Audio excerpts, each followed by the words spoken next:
Un repas entre amis, un déjeuner de famille, un dîner d'affaires ou un peu les trois à la fois. Il est temps de faire le point sur les bonnes manières à respecter à table, en s'appuyant sur la plus harmonieuse des familles de l'Est américain.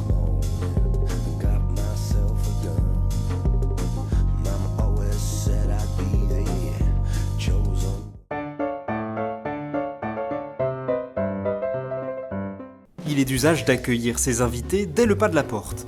Et si l'un d'eux vous offre du vin, il faut bien sûr le boire à table, en n'oubliant pas de mentionner le nom de la personne qui vous l'a offert.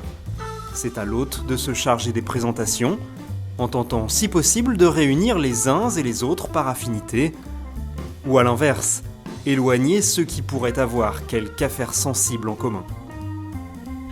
Du côté des convives et contrairement aux idées reçues, aucune obligation d'apporter un petit cadeau, surtout si c'est une première invitation. L'important c'est surtout de faire bonne impression au cours de la soirée.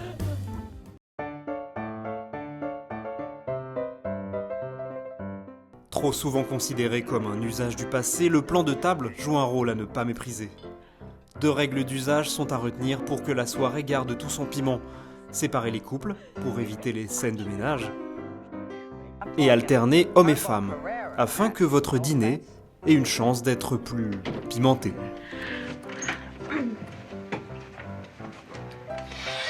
Une exception importante avec les couples mariés depuis moins d'1 an, que vous pouvez laisser batifoler côte à côte, parce que la famille, c'est sacré, et que l'amour ne dure qu'un temps.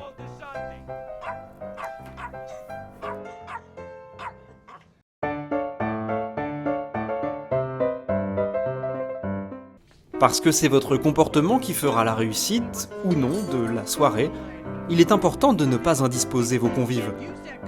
Pour cela, interdisez-vous de parler la bouche pleine, et ne portez jamais votre couteau à votre bouche.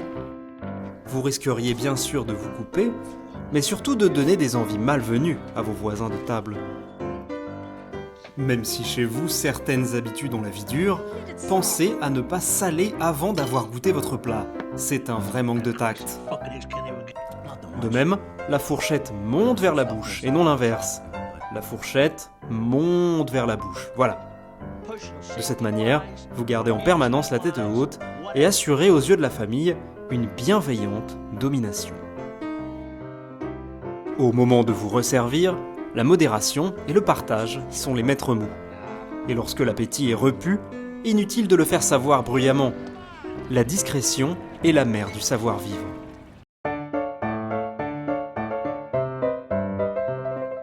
Arrivé à la fin du repas, alors que l'on s'apprête à passer au salon pour deviser en bonne compagnie des choses du monde, il est de bon ton de vider son verre avant de quitter sa place.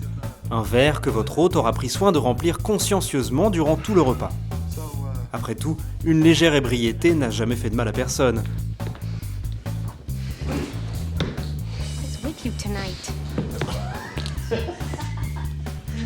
Que le repas ait été délicieux ou catastrophique, n'oubliez pas de faire vos compliments à la maîtresse ou au maître de maison, si vous espérez un jour être réinvité. Au moment de passer au salon, ce dernier doit alors sortir les bonnes bouteilles. Mais attention, rien n'est plus mal élevé qu'un invité qui ne sait pas qu'il est temps de s'éclipser.